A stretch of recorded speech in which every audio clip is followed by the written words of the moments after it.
所以，浪费这件事儿，它有大小尺度的客观标准。小尺度上，就是麦当劳吃了一半扔河里，是浪费；这张纸我没有正反面打印，是浪费。和小尺度上的时间，今天下午我没去成，没赶上我要去的那个事儿，好像我浪费了我的计划。在人生的大尺度上，没有浪费这个概念。我们经常会说，我跟那个人谈了3年恋爱，结果他是个王八蛋。回想起来，我人生是浪费的。但你知道那3年，你怎么假设你的人生没有那3年？你怎么假设你的人生不会浪费在另外一个王八蛋身上？你还常说我找了一份烂工作，那是个烂公司。我在那个公司工作了4年，我是浪费了我的4年。你怎么知道？所以在人生尺度上，没有浪费这件事儿。如果人生没有浪费，我们怎么说高学历女生做全职太太是一种浪费呢？在这个尺度上，不是浪费，甚至浪费这2个字无从谈起。我说完了。马东刚才很感人的把整个题目提升到了人生的层次，说人生哪有浪费可言啊？你爱做什么做什么，你爱跟王八蛋谈恋爱谈恋爱，你爱去旅游去旅游，这个说不上浪费，因为可能要到死前才有一本账本拿出来算，不到死前算这个账的话，算不出来的。什么叫浪费啊？这个我同意。可是为什么我的本能上觉得高学历的女生当全职太太是一种浪费呢？我的浪费2个字建立在不是这一方的立论基础，说我们浪费了社会培养他的资源，或者我们浪费了这个学位所带给这个人的专业知识。我的浪费不是建立在这个浪费上。我讲的浪费什么事情呢？我讲的浪费是读到高学历的那个女生，浪费了她自己的人生最珍贵的时间。我们过度的美好的描述了高学历这件事情，读到一个高学位是很浪费时间的，哈，很费时，这跑不掉的。所以我刚才问了一下这个，怪不得潇潇跟我不高兴，说我怎么不问本科生？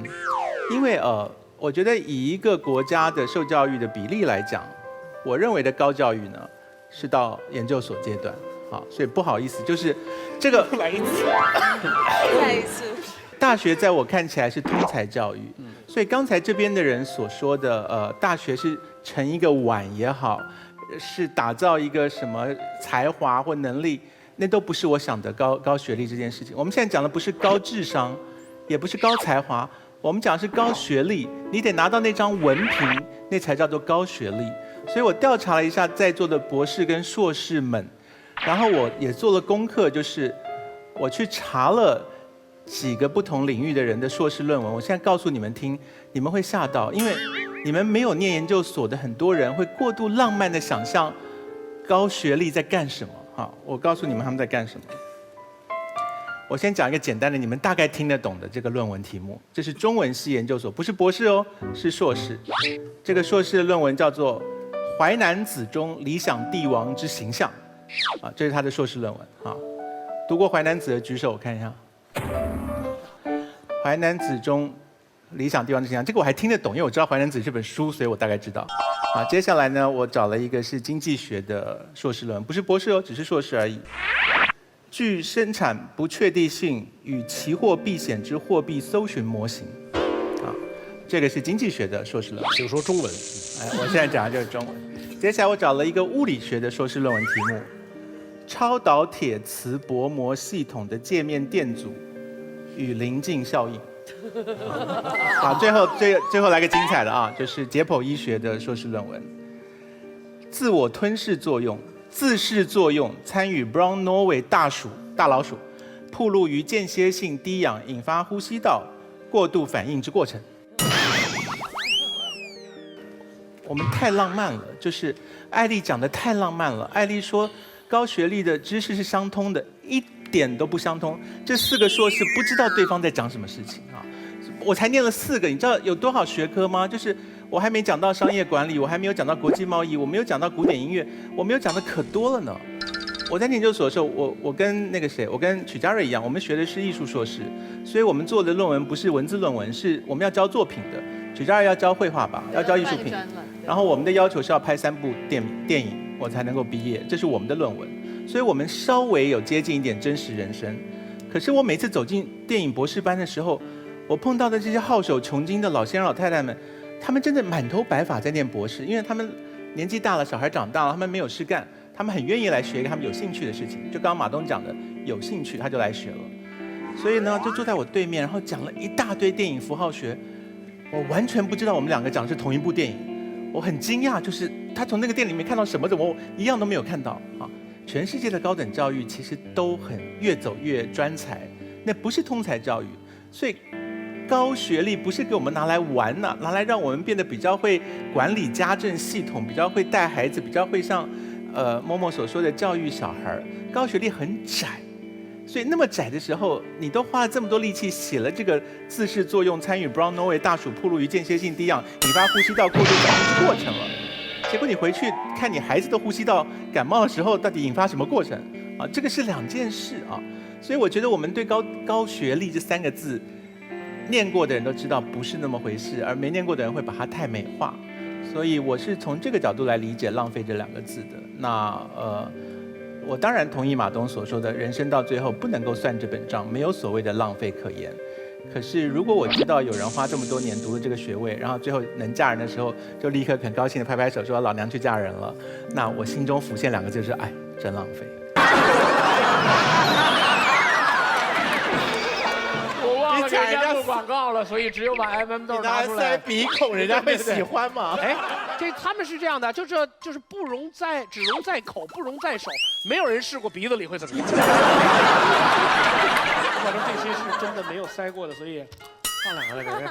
哦，好了，会开心了，开心了，不行。我吃了2粒，每一粒其实吃下去的时候，我又赚到了那么多钱的时候，我心里那个爽啊！完了。你呢？你怎么挖鼻屎的？如果这是一个万众瞩目的场合，我这实在是没有办法，就真的是挖出来以后，我能想到最优雅的方式，其实就是。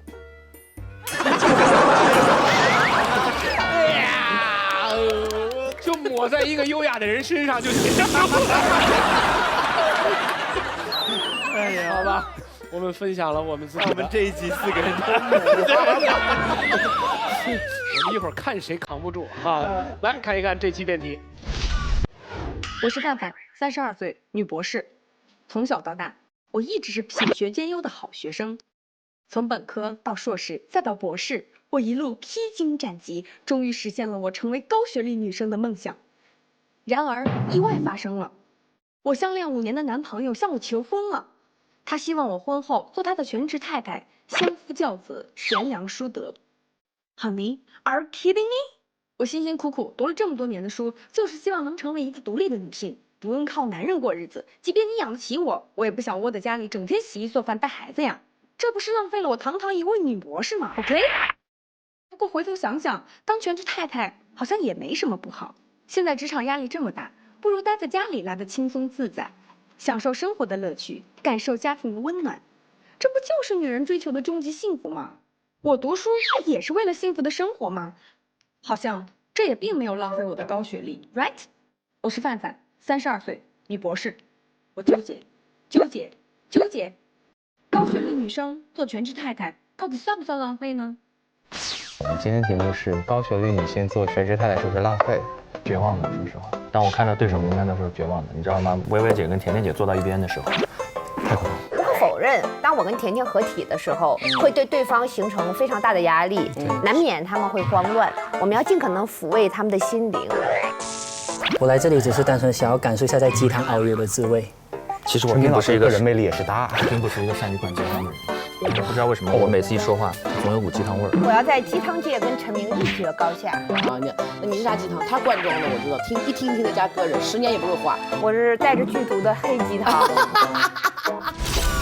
高学历女生做全职太太是不是浪费？来，全场观众，红蓝键，正方浪费，反方不浪费，请投票。5、4、3、2、1。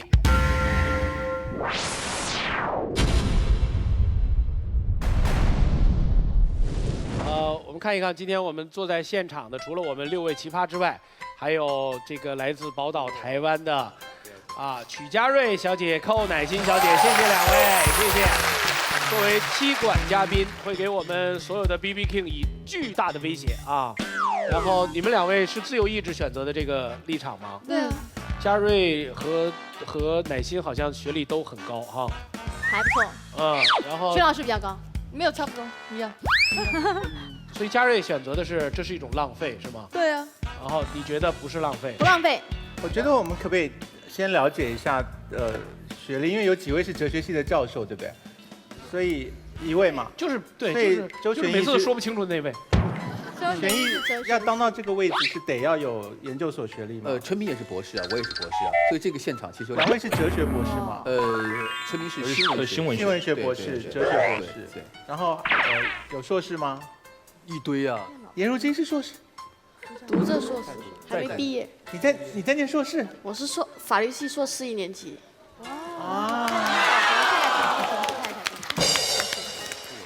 那曲家瑞是？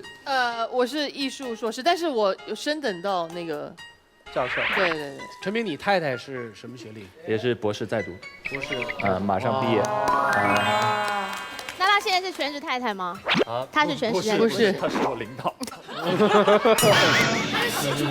哎呀，我差点当了系主任，我差点当了全职公公，不，全职老公。一会儿我们讨论这个话题的时候，可以请你太太上来吗？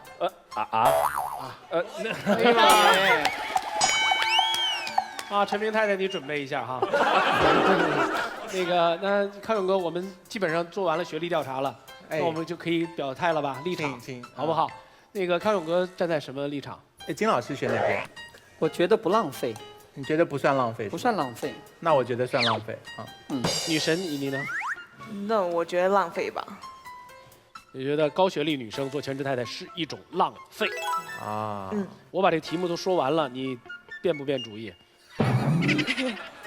才过1秒哎，就是想变了，怎么办？怎么办？你这样，我让你听完了全场，然后你最后再选。是。好吧，谢谢。这样你就人生就没有那么纠结了。那你肯定不浪费了。你是什么？我不浪费啊！我都模拟一身脸鼻涕了，我肯定跟你一起。放心吧，咱们是不浪费，不浪费，我们就是不浪费，我们就是浪费。来吧。好，我们看一看，浪费一方是占优势，反方谁先开始？我。加油！来，反方，行。哎呀，很久没有我第一个开始的了，有点尴尬。那高知女性，一般来说，我相信站在对方立场的话，一定会讲一件事情，就是你没有学以致用。比如说你学了这么一个高的文凭，学到了博士，你应该在你这个行业里面成为一个顶尖的人物，这样才不算是浪费。好，那么这样说起来的话，我就跟大家来讨论讨论关于浪费这件事情啊。我范甜甜是学行政管理的，我现在来做了演员，是不是浪费呢？浪费，按照对方的观点来说是浪费，是吧？康永哥 UCLA 学了这导演系毕业的，我知道你也想当导演的啊，现在当了主持人，是不是浪费呢？不浪费，但是你们认为是一种浪费。如果按照对方观点说，一个高知的女性读了这么高的学历，没有学以致用是浪费，那我们所有的人就被物化了。一个女人会被物化，你明白我的意思吗？陈明，你应该明白是吧？什么话？被物化，就变成一个物体的物。物体的物，我以为是像雾像雨又像风。不是，你作为一个博士生，竟然不明白物化这2个字，你是故意的。你看，这就是行政学跟新闻学博士的巨大差别。那你先提醒我是吗？不。那么接下来我们要讲一个叫大材小用，你们一定会给我们提出来，是不是？高知女性，你是不是大材小用了吗？做这样的一个全职太太？可是我个人认为，做全职太太是一个世界上非常非常非常难的一个职业。就好比说像我范甜甜啊，我觉得都是不太能够胜任，所以至今也嫁不出去，因为我觉得我不是很胜任这样的职位。我今天要开始撒鸡汤了，不好意思啊。我觉得我们每一个家庭都是社会的一个小小的因子。好不习惯呐！来，我们每一个家庭都是社会稳定因素的一个最基本的因子，因为我们这个小小的因子才能够架构起整个社会和谐的大因子。如果家庭不是很和谐的话，整个社会怎么会和谐呢？所以我认为，在一个这样的一个小小的家庭当中，每个人职责都是非常非常重要的。作为一个整个家庭的总经理来说，这份职业是如此的高尚，可是你们竟然有一点点瞧不起这个职业，认为我们做全职太太是种浪费，你们认为应该吗，同志们？他实在不是一个那种一辩的选手，他是属于那种就是你要出来，我掐死你。对方是谁？田姐刚刚混淆了一件事情是什么？浪不浪费和可不可以做是两个不同的概念。你依然可以做这个选择，你有权做这样的选择，我们尊重你的选择，但是你不能说它不是浪费。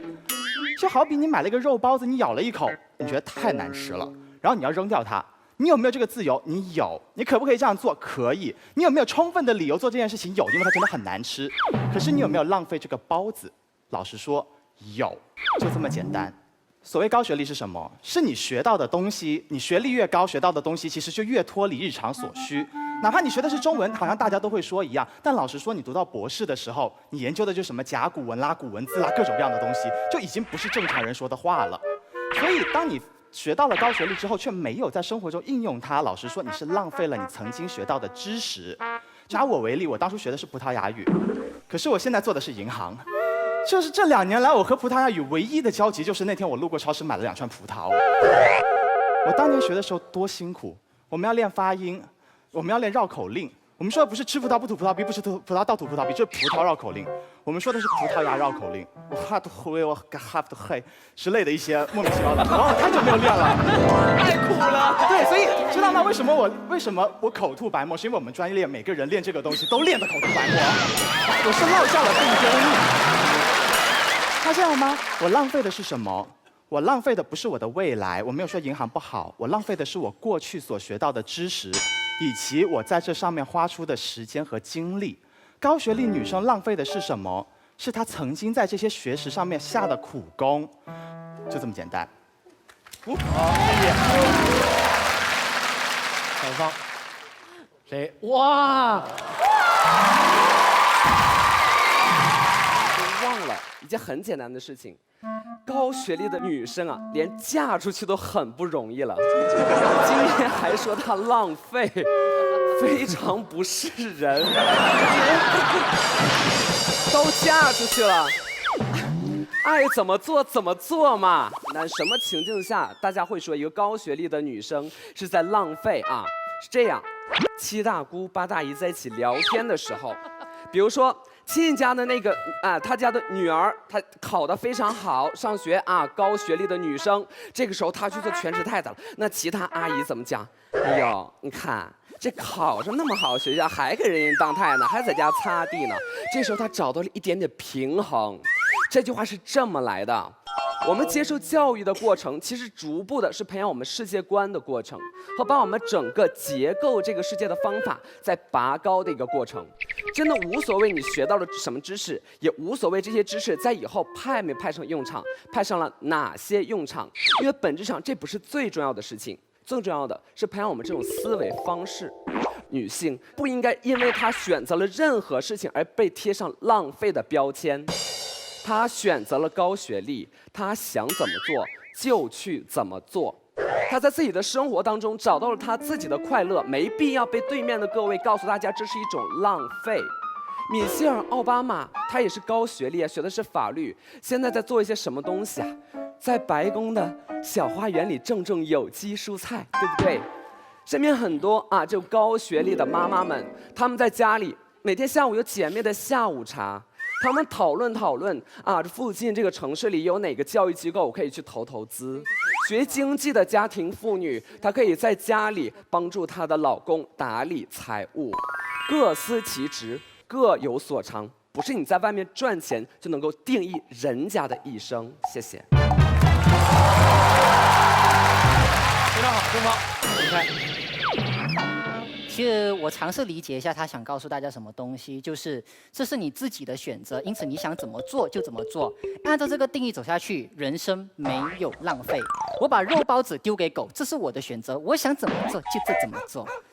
今天我把钱给烧掉，这是我的选择，因为我想怎么做就怎么做。到最后，人生有什么东西是浪费的？每一个东西，我们做的每一个选择都是自己的选择，所以你们的世界里面没有浪费，这是第一点。第二点，您方告诉我方说这是自己的选择，你不要苛责我，那是因为您方有一个误区，你以为你读了高学历回去养孩子，做一个全职太太或者全职公公，是浪费了你自己的时间、你自己的精力，还有你自己的金钱吗？不是，你还浪费了一种东西，叫做别人的机会。什么意思？在任何一个国家里面，高等教育都是相当稀缺以及有限的资源，甚至学历往越上面攀到硕士、攀到博士，那个资源就越稀缺。所以有一些人，他们获得高等教育的机会了，成为所谓的高学历女生或者高学历男生，自然也会有一些人被淘汰，成为所谓的落榜考生。这样的人少吗？不少。每年有多少个人高考落榜？这样的人少吗？不少。有多少个人？仅仅有多少个人读上硕士跟博士？所以这时候我们就思考一件事情：当初我把机会被你抢走的时候，坦白说，我只能够认，因为你比我优秀。国家把钱投在教育资源里面，是希望更优秀的人为国家贡献。结果你读了高学历，你只想贡献你自己的家里。亲爱的，你只想贡献你的家里，可是我想贡献国家，我想贡献社会，为什么你不一开始把这个机会让给我嘞？你把它用了，结果你跑过去奶孩子，请问一下，你难道就不能够说你一生浪费吗，姐姐？所以这件事情就好像什么事情？笑什么？这件事情就好像什么事情？你还是叫阿姨比较那什么一些。这件事情就好像什么事情？就是你去上厕所，你比我先冲进厕所。我认了，我不抱怨你，因为你之所以比我先冲进去，代表说你比我更需要拉嘛。可是请问一下，当你站在茅坑，结果你奶孩子的时候，你认为站在茅坑外面的我该怎么想？你慢着，你这个情境太错了。什么站在茅坑奶孩子？你在别的地方奶不好吗？他的论点其实很有道理啦，只是不用去茅坑了啊。所以你占了一个位置，你没有做该做的事情，那么你牺牲了别人贡献的机会，同时你也牺牲了别人必要的东西。所以今天我们不是站在世界中心呼唤爱，我们是站在茅坑外面呼唤你让，就这样。哎，最后这句话漂亮。来，反方马薇薇，哎呀，来吧。按照永开的理论，我们都在茅坑外面拿着上学的号码牌，翻来覆去讲的是杀鸡焉用牛刀啊，大材小用啊。你们物化了两样东西，就是把两样东西看成了工具。第一个叫做知识，很多人说啊，知识竟然不是工具，我接受不了啊，我的内心是抗拒的。知识真的不是工具，它不是用来我们挖金矿的锄头。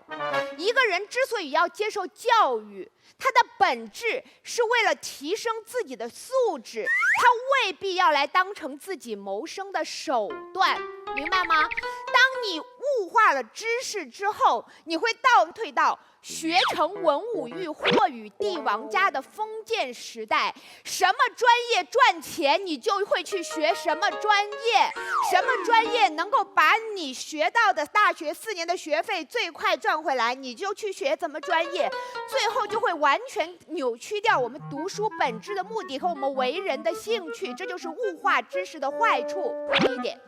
第二点，你们物化了什么？物化了女性。什么意思？就是女人，你既然选择了全职太太这份工作，而这份工作又不需要你有高学历的时候，拜托，你作为一只安分守己的鸡，就不要想到外面的世界看看，老实给老子在家下蛋。明白了吗？你认为的是什么？是任何做全职太太的人都不配求知啊，所以你物化了全职太太这份职业。2点反驳。我真正要讲的是什么？今天我们看上去讨论的是一个很小的话题，但实际上讲的是一件很大的事情，就是这个世界上有没有行业贵贱。坦白讲，就算我们怎么样呼唤行业平等，在我们的潜意识认知里面，行业就是分贵贱的。我今天要跟你们讲的是，通过什么方式能够做到行业无贵贱？这个方式就叫做贵人操贱业，从而使贱业不贱，推动整个行业的进步。什么意思？在遥远的中世纪，我说的不是贱业了，我说的简直就是邪恶的事业。什么是邪恶的事业？我跟你讲啊，炼金是邪恶的事业。为什么说炼金是邪恶？只有巫师才干。你们如果不懂巫师的话，看一下《蓝精灵》里面的格格巫，懂了吧？好，那个时候一个真正意义的贵人叫罗吉尔·培根，他是那个时代的贵人。为什么？因为他是一个修道士。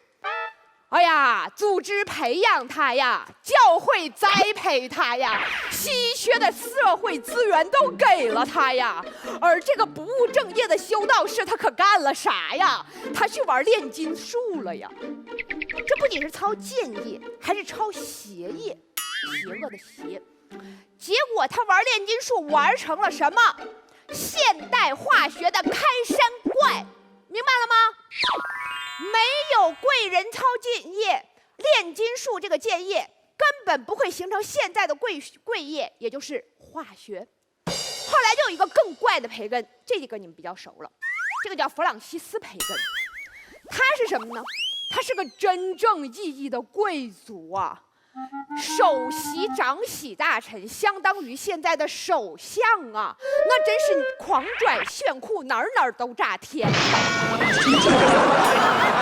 比我们周邦威可有范儿多了。好，这个贵族他干了一件什么事儿呢？他蹲在雪地里观察一只鸡的死亡过程。为什么？因为他自幼热爱科学，他认为实验这件事儿，他要看到一只鸡整个腐烂的过程，才能研究细菌，才能研究生物。而就是由于这样一个贵族操了一个当时奴隶都不爱干的贱业，带动了整个近代史上的科学发展。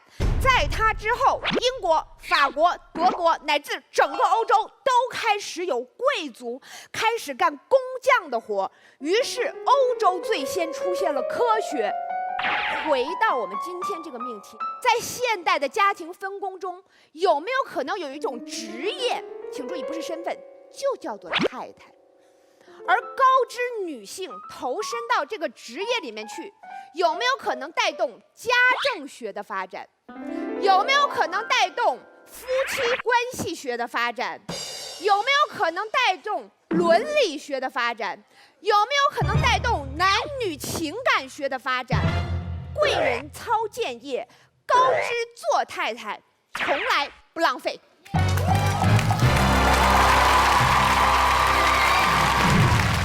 奇怪的一个角度，从山这边杀过来的，很奇怪。两个培根看死一只鸡的故事，很有意思，听的真是百感交集。两个物化，两个培根，最后是一个太太大师的未来行业的前景之路，对吧？从最后一个开始啊，太太大师这个职业，家政学的发展，夫妻关系学的发展，家庭理财学的发展，中国自古有之。推荐大家看一部电视剧叫《甄嬛传》，皇后就是干这个事儿的，那就是全职太太。中国有了几千年，怎么现在没了呢？怎么就没了呢？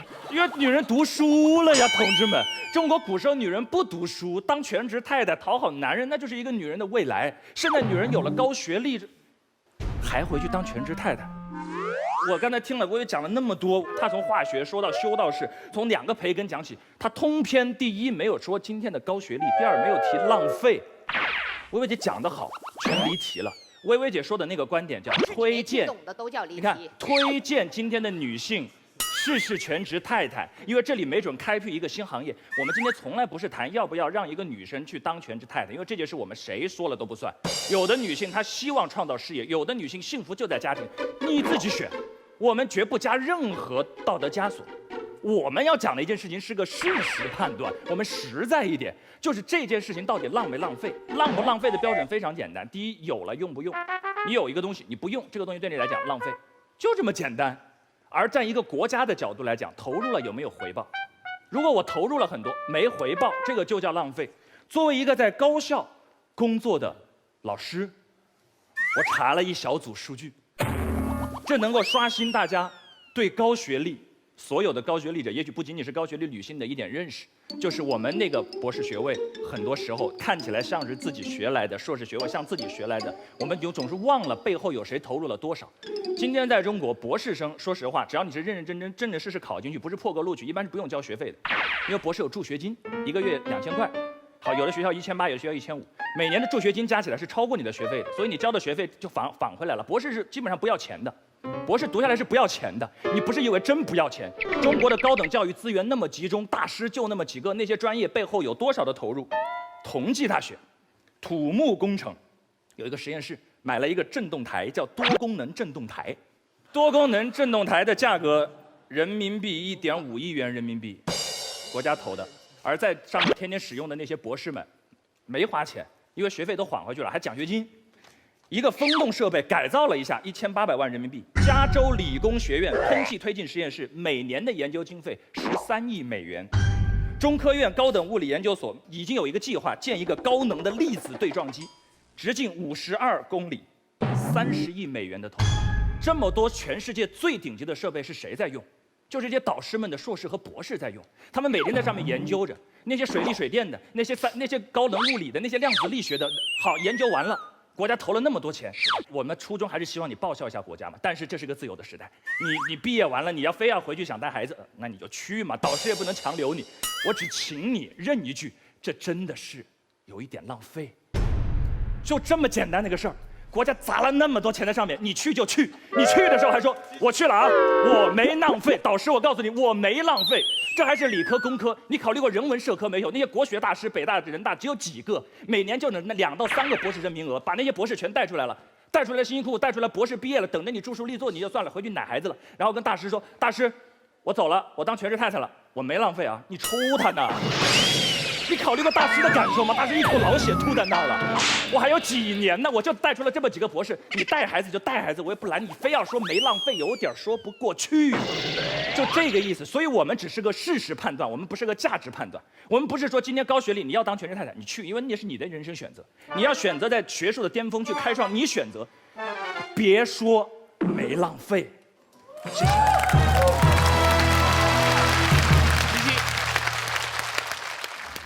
陈老师，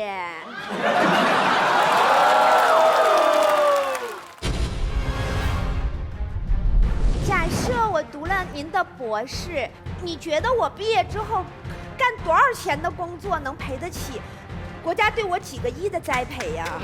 说得好。我的要求很简单，就是说实话，国家投入这笔的时候是希望你既然已经读到了这儿，就能在这条路上继续深造下去。当然，你要不深造，那你去也没关系。那意思就是我用了那个特别贵的设备，假设我以后万一不干这行，那我就是一定是浪费，对吧？这个毫无疑问了。那你们提出的价值倡导叫做不准转行，是吧？没有，我们没有价值倡导。你看，你又说我们有价值倡导。我刚才最后说了那么多。 OK， 我第一个问题问完了。我举个例子，我一点。不，人家问第二个嘛。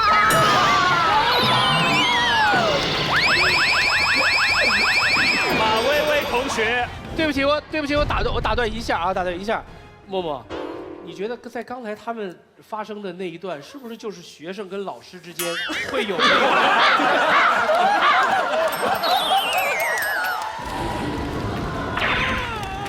让我吃2个豆儿，静一静。好，第二个问第二个问题题也特别简单哈请，你说就是因为现在进步了，女性有工作了，所以就不爱在家待着了，是吧？不，我是说女性拥有更多选择的自由。啊，我知道。那么你要知道，就是北欧哈，美国哈，他们在理论上是薇薇姐，我们能正常的聊天吗？你能不能喝一杯雅哈咖啡？我有点不适应。之前有人说我奇袭太凶，哦，没事儿，在我这儿。卖萌其实是我10年前的惯用伎了。对女人，我更怕温柔。你今天不挨抽，你心里是难受是吗？在美国，在欧洲，你们有没有发现它有一个特点？它的受教育程度，女性普遍受教育程度远高于中国，可是它的全职太太的比例也远高于中国。所以做全职太太能不能证明文明的退步？那是因为在北欧，所有的男性的学历是更加远远的高于中国，所以男性赚的钱足以支撑他们自由的选择自己所爱。所以2个点，对方第一要论证，只要转行就是对不起国家；然后第2点，他需要论证，只要女生干了全职太太，社会就退步了。这2点一会儿你们论证一下。我只说一句话，回答一下。我再强调一遍，我们从来不在女性择业上做引导，我方只陈述一个事实：当你做太太的时候，有些钱，它真的浪费了，就这么简单。谢谢。我想要先搞懂最简单的事情。当我们今天说高学历女生做全职太太是浪费嘛，对吗？那你们到底认为什么样的女生可以做全职太太啊？是低学历的吗？是没有念书的吗？不学习的吗？是没有能力的才做全职太太吗？请问，你们不应该跟全职太太道歉吗？如果所有的全职太太都是你们认定没有接受国家栽培的，是不好吃的包子，是不高学历的女人，是没有能力在外面没搞头的，我们才只好待在家里，退而求其次或退而求其100的做全职太太，未免也太看不起全职太太了。我要说，国家栽培人才是为了让我们做有用的人，让我们做有竞争力的位置，让我们这个国家可以更强大，在全世界有立足之地，对吗？所以各位是不是可以认同，能力越强的人应该坐在越难的位置上？所以大家才会说，哎呀，高学历啊，是不是代表你能力这么多，你接受这么多栽培，拥有这么多资源，你怎么会去做全职太太呢？哎，各位。我正想说，因为你受了这么多的训练，你有这么高的能力，你该做更难的事。你们有没有考虑过，全职太太很可能是一个比很多我们认为值得敬佩的企业，或者是工作职场的女性更难的位置呢？如果每个家庭不顾好，我们国家能进步吗？如果每一个你们认为没有学历或没有能力，最好越笨越好，越不浪费越好的人待在家里，他能培育出好的下一代，让我们未来更有竞争力吗？让我告诉大家，我的母亲、你的母亲很可能都是全职太太。全职太太要干哪些事儿？不但要养小孩、顾老公，而且呢还要煮饭、洗衣，对吗？更难的是，做一个好的全职太太，不是只要做这些活儿。一个全能的全职太太，最重要的是维持家庭的和乐，全家人的和谐，跟一个男人心理的正常跟健康。你们知道一个男人在事业意气风发的时候可以有多骄傲吗？他很可能会忘了自己是谁，以至于接下来他没有办法预期下一次的跌倒。你们知道一个男人在事业谷底的时候会有多沮丧吗？他很可能会一蹶不振，甚至想不开。也许他就会造成一个家庭的悲剧。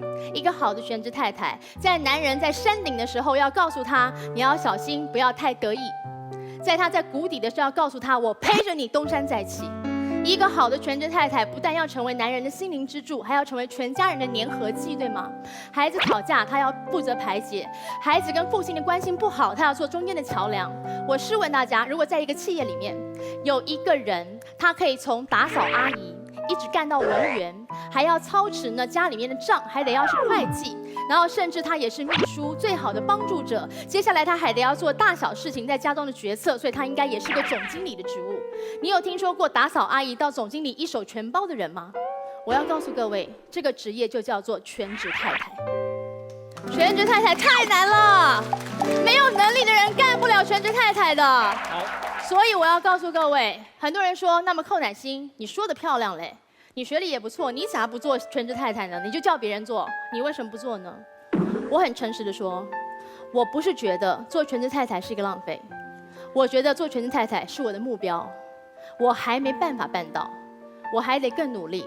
我最大的梦想就是有一天黄国伦站在台上领某一个辉煌的奖的时候，大家给他鼓掌的时候，我可以云淡风轻地笑着说 ：“Ladies and gentlemen, it's my husband, Vince Huang。”这是我的丈夫黄国伦，那是我的人生愿景。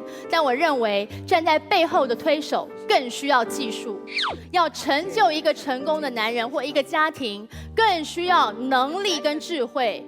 一个好的女人愿意做全职太太，一个有智慧的高学历女人愿意做全职太太，她可以让每个家庭更加的美好。我们都不用谈什么伦理学、情感学，只要每个家庭都幸福，社会就不会有案件，国家就不会崩盘。所以全职太太必须有能力的人才能干。好，谢谢。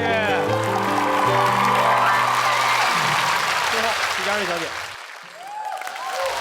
我先根据刚刚乃馨姐讲，她说当她的这个老公事业走入低潮的时候，我们会安慰她，对。可是我讲的是说，这是一个老师的职业病，你知道吗？他一定会站起来走到与其我在家里两个人哭，两个人得忧郁症安慰她 ，Come on。徐老师高学历，我出去工作就好了嘛，我来赚啊！为什么我要在家里安慰他？我觉得我们要面对现实，处理问题，我就出去了，我不需要在家里。这个时候，因为我高学历，我可以帮助我先生 ，Why not？ 然后我觉得女人要做自己。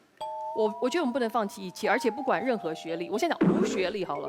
我们家附近一个市集，一个菜市场，每天门口一个阿婆在卖菜，她没有念过书，她结了婚，也有家庭，也有小孩，也有孙子，但她每天就是要出来工作，因为她说那是她热爱的。然后讲一个低学历好了，我住的那个大楼管理员是个女的，她也是60几岁了，也有孙子孙女，她只有小学毕业，也不是什么字。那我说你为什么出来？她说我就要出来，我要找到我自我的价值啊，她都懂。那我说中学历好了，一个高职生，我的化妆师小曹，你说怎么样？她学化妆。他也可以待在家里，可是他说不要，我要出来。他说我要做个造型师、化妆师，我要帮你化妆，那是他自己的价值所在。那讲高学历好了，你想 Amazon、FB 他们的 CEO 这些女人，一天可以赚20万、40万、50万人民币，她为什么待在家里？你觉得他们把家治好吗？他的钱足以请6个保姆、8个司机、5个佣人帮他治理这个家，帮他照顾先生，帮他照顾小孩，帮他照顾一切。他是有这么大的社会责任。他为什么要待在家里？那真的就是浪费，而且他辜负了整个社会公司对他的期待。OK， 那最后我要说的是，全职太太的定义是什么？她是一个大管家。其实刚刚乃馨已经讲了，我觉得她要侍奉公婆，她要打扫、补习、照顾孩子，还要教导孩子才艺，每天要接送。如果我生了2、3个小孩，我还要做这全部的事情。我要帮小孩辅导作业，帮他洗衣服、烫衣服等等。可是如果我今天是高学历，你觉得我做得来吗？当然做不来，因为我当时不是学这个的，我要从头学起。我可以学吗？当然可以。可是我最后会搞得焦头烂额，我每天心情很糟，看到公公婆婆，我可能会愤怒、会发怒，得罪了公公婆婆，然后弄成一个黄脸婆，等先生回来。他在公司看到这么多漂亮的女孩子，然后呢，回来再看到我，他只想跟我吵架，只想躲着我。可是我就觉得说，老公你陪陪我，陪陪我吧。他根本不想理我，对于我是不是一个浪费？当然是。所以，女人不要小看自己浪费人生 ，OK？ 谢谢。谢谢。到你。我要讲，就是其实高学历这个事情，我觉得我们有点误解。我们觉得高学历是一碗水嘛，就是我水滴石穿，我念了很多年书，最后攒了这一碗水。这碗水我没有泼向那块菜地，我就浪费了嘛。其实我觉得高学历是帮你打了一个碗呐。高学历其实培养的是一种你学习的能力，一种终身要学习的一种精神。这个碗至于你要来装什么，这是你自己的事情。有一个话题我特别想谈，不吐不快，就是这边我们有2位台湾的朋友嘛，想跟你谈谈我们大陆女性的一个状况啊。就是我有一个20岁的小女生朋友问我说：“邦尼，你觉得我们中国女性的地位高不高？”这个问题我很难回答她，因为我们49年之后，我们的这个平权运动把女性抬到一个很高的位置，解放女性出去工作，我们妇女要顶半边天嘛，就是强行拉到这么高的一个位置，感觉我们地位是高的。但我要想问第2个问题是，我们中国女人累不累呢？其实是非常累的，因为女人出去工作了，但男人并没有回归家庭。我们的这个社会价值观内核还是很保守传统的嘛，我们认为一个女人获得了所谓的幸福就是你的成功。一个男人获得了成功就是幸福嘛，所以说女人，我们的事业女性，如果你还有个家庭的话，其实你就打了2份工。所以现在为什么我们要正视全职太太这份工作这么重要？就是告诉所有丈夫，你的太太其实打了2份工，她还额外做了1份工作，你要尊重，你要感谢。我们只有正视这部分价值的意义，才能呼唤更多的男人愿意回归家庭，去做那个全职丈夫嘛。然后最后我想说2句话，就是如果说有人用家庭牺牲、奉献、付出这东西来绑架你，说你一定要去当个全职太太，你不要上当，他在放屁。同样，有人如果跟你说实现自我、独立、自由，用这种价值观来绑架你，让你不能让你去当一个全职太太，他也在放屁。你不要上当，因为没有任何一种主义大过你的生活，没有任何一种价值观能绑架你的自由。你是一个女人，你爱怎么来就怎么来，你怎么舒服怎么活。谢谢。来，笑笑。其实我说真的，我觉得听了这么多，我想说的是，我觉得高知女性当全职太太浪费的不是她的学历，是她的才华。她能读到一个很高的学历，至少说明她不太蠢，她有一些才能，对吧？那所以说，你们有没有发现，我们奇葩说第1季到第2季台上坐的所有的女生，没有正在就是婚姻关系当中没有当全职太太的？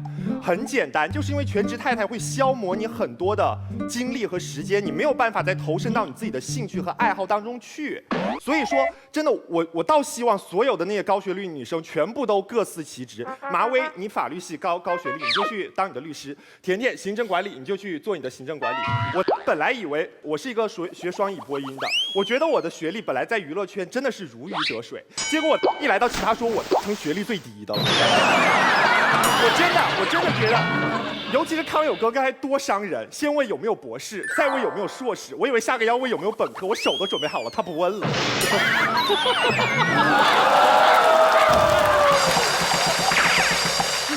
所以我要告诉大家的是，如果所有的高学历女生，像薇薇、像甜甜，包括像邦尼，她们这些有才华的女生，她们都去当全职太太，我们看不到奇葩说了，我们看不到她们的能言善辩了。所以我觉得高知女生真浪费，别来跟我抢饭吃，烦死了。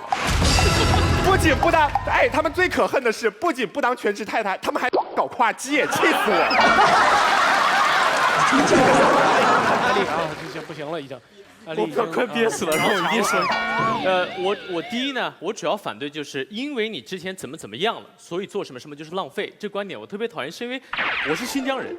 很多人说，你新疆你怎么不会跳舞？你怎么不去当舞蹈演员？你说你浪费了你多好的基因啊！你们天生就应该这么去做。我说我真跳不好，我一唱歌全部都要死，你知道吗？所以特别抱歉吴莫愁，那个你的歌我给你 rap 一下。我一唱歌大家也全部都要死，我们是一样的。所以因为怎么样就会浪费，这个概念是有问题的。我一个朋友2个博士学位从美国学回来，现在在北京某个 club 当 DJ 啊，所有人都觉得哇这也太浪费了，还浪费了美国人民的钱啊。但是无所谓啊，他自己是主动选择的，这件事儿就不能算浪费。而且我们作为外者就更不能说他浪费。最后我再说一下关于高学历的事儿，大家知道高学历博士英文中叫做 PhD。Doctor of Philosophy， 任何专业的博士都是这个，新闻学博士也罢，哲学博士也罢，法学博士也罢，所有博士全部都是哲学博士。什么意思呢？高学历的人，他的学问是相通的。大家不要那么瞧不起高学历的人，大家不要总是觉得高学历就家务活干不好。我们选择这个想干好，无论是全职老公还是全职太太，我们只要愿意，永远不是浪费。非常感谢，谢谢。最后一个机会，陈明说吧。我是把这个题目再踏踏实实的给他说清楚。艾丽，你是一新疆人，然后今天你不会跳舞，这一点都不浪费。可是你之前花了10年的时间用来学跳舞，跳的还挺不错。但是今后这辈子再也不跳的话，如果是这样，有点浪费。但像金老师这样，那就不一样了。金星老师，而且，听我说完。金老师用了他所有的精力，成为了之前是中国现代舞之父，现在是中国现代舞之母。我跟你讲，在任何情况下，回不来了。不，言不说完了，言不回来了。金老师就是中国现代舞的父母。今天。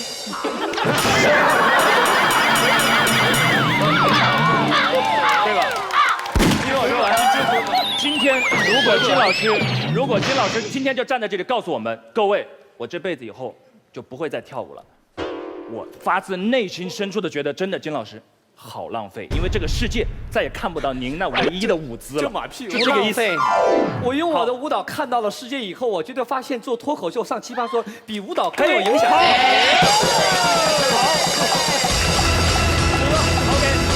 最后后我要告诉您的是，你们告诉我所有的女人回到家里特别好，我告诉你，人很多时候因为有浪费的资本而高贵。为什么我们说高学历的女生带着高学历回家，我要对她更好一点？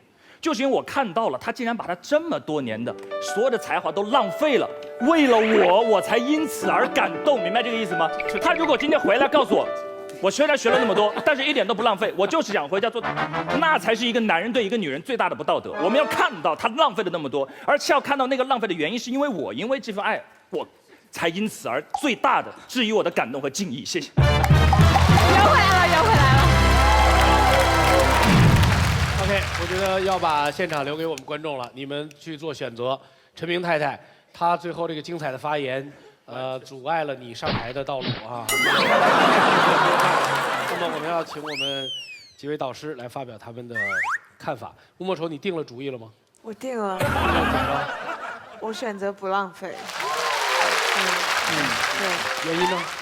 我觉得全职太太，然后是高学历的女性来去做的话，我觉得她们首先她们的价值观、人生观都是很不一样的。比如说，就教自己的孩子，我觉得应该也会比没有知识、没有学历的母亲来的方便得多。就像我身旁，就有一个例子，我觉得我的经纪人他很棒，然后他在管理我的事业的同时呢，他还天天盯着他自己的一个侄女吧，然后我就觉得他很厉害，小朋友学的什么东西，他都马上就能跟进，对。然后我甚至有时候我担心，如果我未来做一个妈妈，可能我的小孩他的题，我不知道怎么跟他讲，我怎么办？你只要保证不吓着他就行。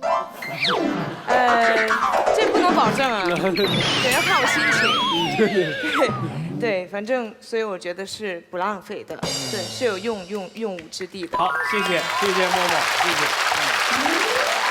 金老师，我还是跟一样，我还坚持不浪费。我还讲个例子，这个女人，我认识一个女人，她从小的梦想是当个学校老师，然后呢，她呢一路在国内学得很好，国内的名牌大学毕业，然后有机会到国外也考了很好的大学。大学毕业以后，因为她的教育背景，她同时掌握了4门外语：中文、英文、韩文、日文。一毕业就得到Shiseido 日本最好的公司，在纽约做了高管。这个时候，她碰到她先生了。她先生的教育根本没法跟她比，就是一个普通的一个小商人。但这女嫁给他了以后，她就相夫教子了。放弃了高管的工作，她的工作可能是她老公的3、4倍，放弃了。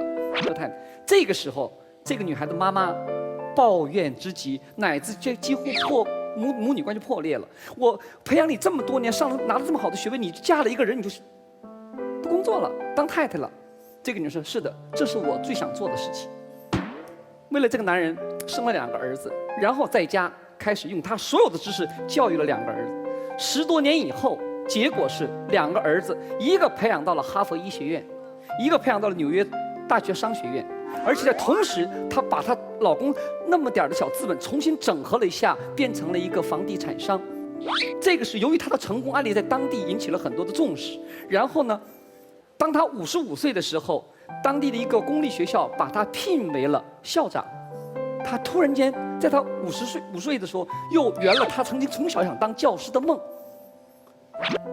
但是这么10多年，他的母亲一直没有原谅他，就是觉得他浪费了。但最后他用他的生活经历告诉了他母亲：我没有浪费，我实现了我的梦想，只是你要给我时间，我要做我的事情。这个女人不是别人，就是我姐姐。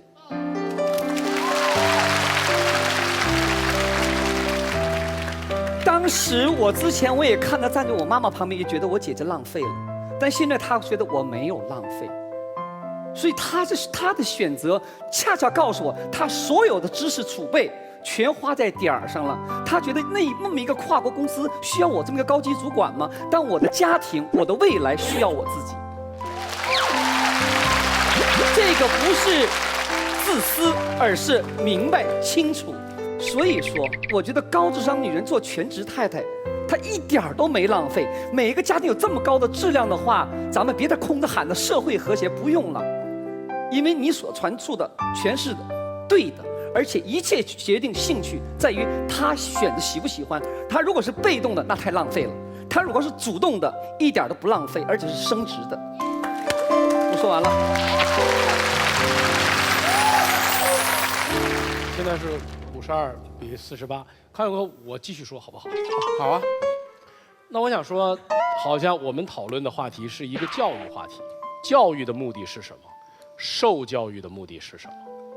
教育的目的是政府对社会和民族的责任，应该找到最聪明、最牛的人去管这件事情。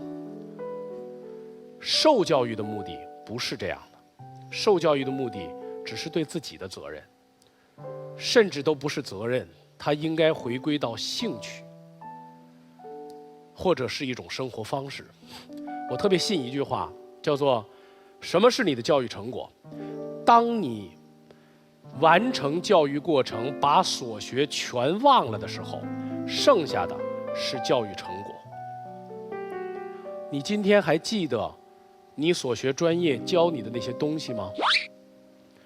但是你记得很多教育成果，你今天成为你，是那个成果在起作用。那么从这个点上来说，我觉得受教育这件事儿没那么严重，别把它当成你人生的唯一的一个出口和一条路。如果这件事儿没那么严重，你选择的那个专业就更没那么严重。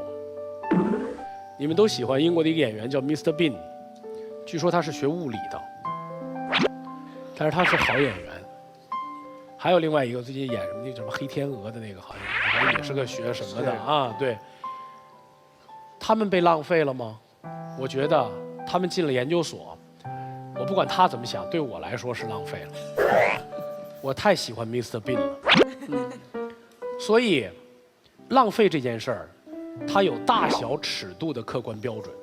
小尺度上就是麦当劳吃了一半扔河里是浪费，这张纸我没有正反面打印是浪费，和小尺度上的时间，今天下午我没去成，没赶上我要去的那个事儿，好像我浪费了我的计划。在人生的大尺度上，没有浪费这个概念。我们经常会说，我跟那个人谈了3年恋爱，结果他是个王八蛋。回想起来，我人生是浪费的。但你知道那3年，你怎么假设你的人生没有那3年？你怎么假设你的人生不会浪费在另外一个王八蛋身上？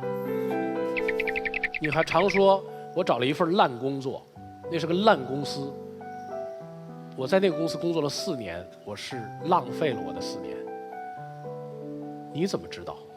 所以在人生尺度上，没有浪费这件事儿。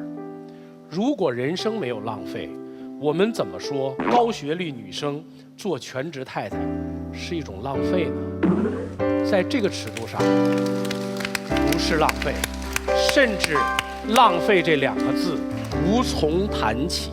我说完了。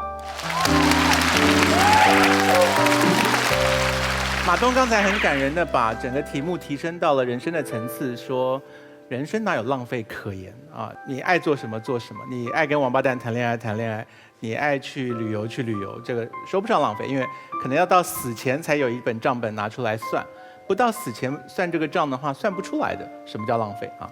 这个我同意。可是为什么我的本能上觉得高学历的女生当全职太太是一种浪费呢？我的浪费2个字建立在不是这一方的立论基础，说我们浪费了社会培养它的资源，或者我们浪费了这个学位所带给这个人的专业知识。我的浪费不是建立在这个浪费上。我讲的浪费什么事情呢？我讲的浪费是读到高学历的那个女生浪费了她自己的人生最珍贵的时间。我们过度的美好的描述了高学历这件事情，读到一个高学位是很浪费时间的，哈，很费时，这跑不掉的。所以我刚才问了一下这个，怪不得潇潇跟我不高兴，说我怎么不问本科生？因为我觉得以一个国家的受教育的比例来讲，我认为的高教育呢是到研究所阶段，好，所以不好意思，就是这个来一次，来一次。大学在我看起来是通才教育，所以刚才这边的人所说的，大学是盛一个碗也好，是打造一个什么才华或能力，那都不是我想的高学历这件事情。我们现在讲的不是高智商，也不是高才华，我们讲的是高学历，你得拿到那张文凭，那才叫做高学历。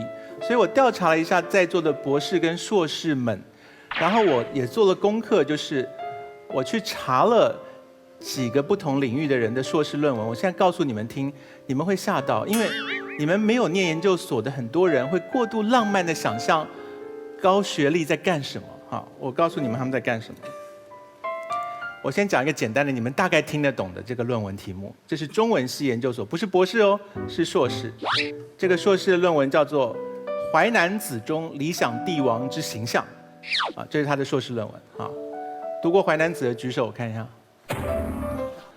淮南子中理想帝王之形象，这个我还听得懂，因为我知道淮南子这本书，所以我大概知道。啊，接下来呢，我找了一个是经济学的硕士论文，不是博士哦，只是硕士而已。具生产不确定性与期货避险之货币搜寻模型，啊，这个是经济学的硕士论文。请说中文。哎，我现在讲的就是中文。接下来我找了一个物理学的硕士论文题目：超导铁磁薄膜系统的界面电阻与临近效应。好，最后来个精彩的啊，就是解剖医学的硕士论文：自我吞噬作用。自噬作用参与 Brown Norway 大老鼠暴露于间歇性低氧引发呼吸道过度反应之过程。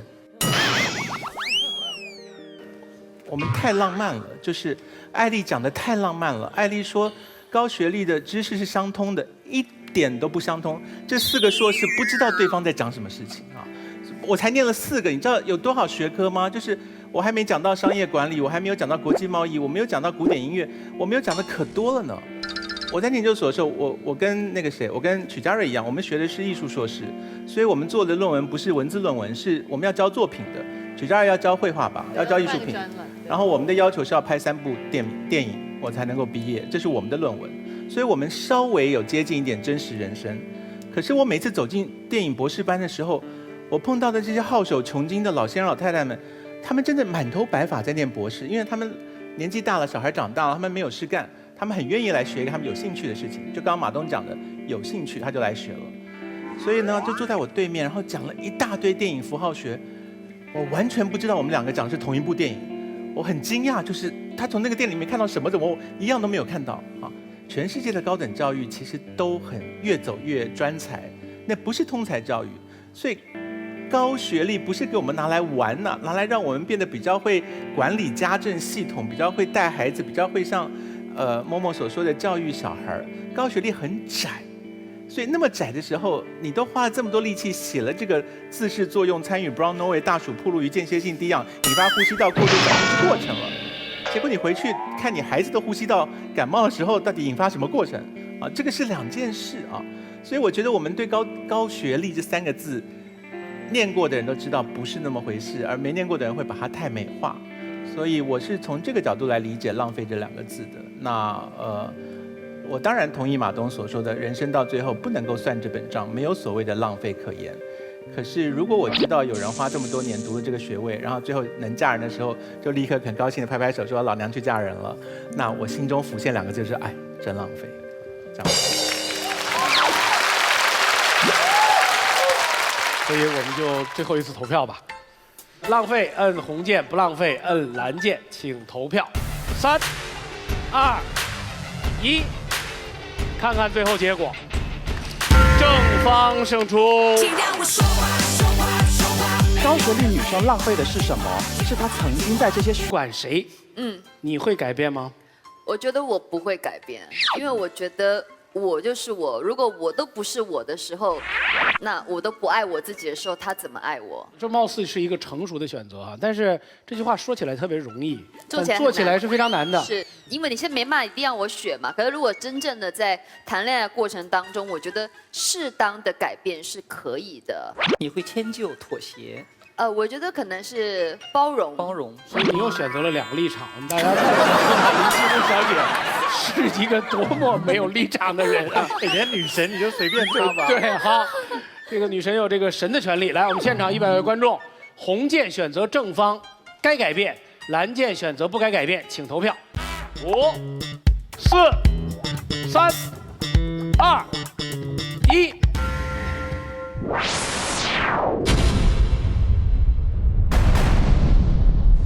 好，凝固在这里，好吧？现在是反方56，正方44。来，正方谁先开始？哦耶！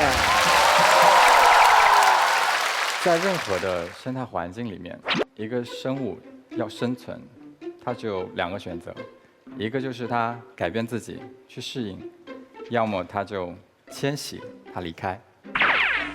这就是所谓的进化论嘛。其实我们奇葩说这个舞台也一样，我们每个人都多多少少改变了自己一些，来适应这个游戏规则，不然我们就会被淘汰。那一直以来，我觉得爱情好像是这样，因为我爱你，所以我适应你，我改变你，因为我不想你去别的地方，因为我也不想去别的地方。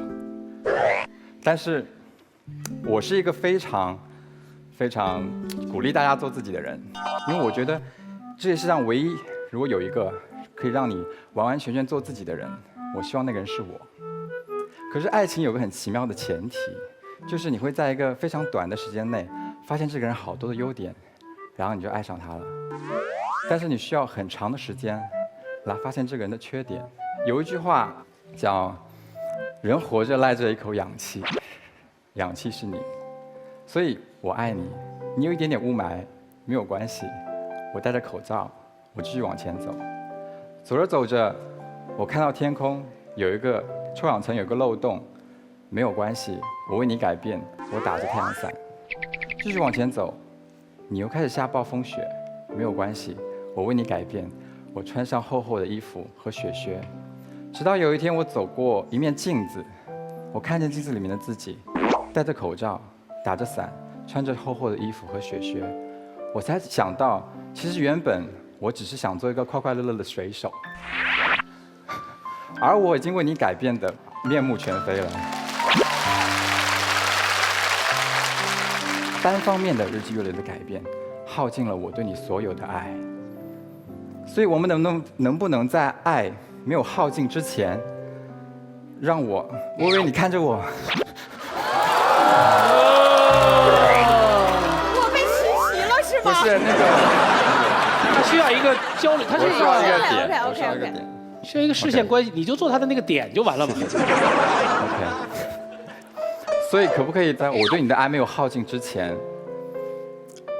你看我爱你这么狼狈、这么辛苦的时候，你也拉我一把，为我改变一点点呢？这个世界上唯一不变的是什么？唯一不变的，就是变化。你天生要变的，你今天的你一定不是昨天的你。你会为工作变，为家长变，为你的事业变。为什么你为了一个这么爱你的我，你不能变一变呢？最后我想拉回来，就是说，一个人变，一个人不变，这样是很辛苦的，会耗尽爱。我鼓励的是2个人一起变。所以，2个人恋爱就是在人群中看到了彼此，我们越走越近。我不介意我走得多，你可以走得少，但是你要动嘛，你不能站在原地对我说，哎，你怎么离我越来越远？就这样。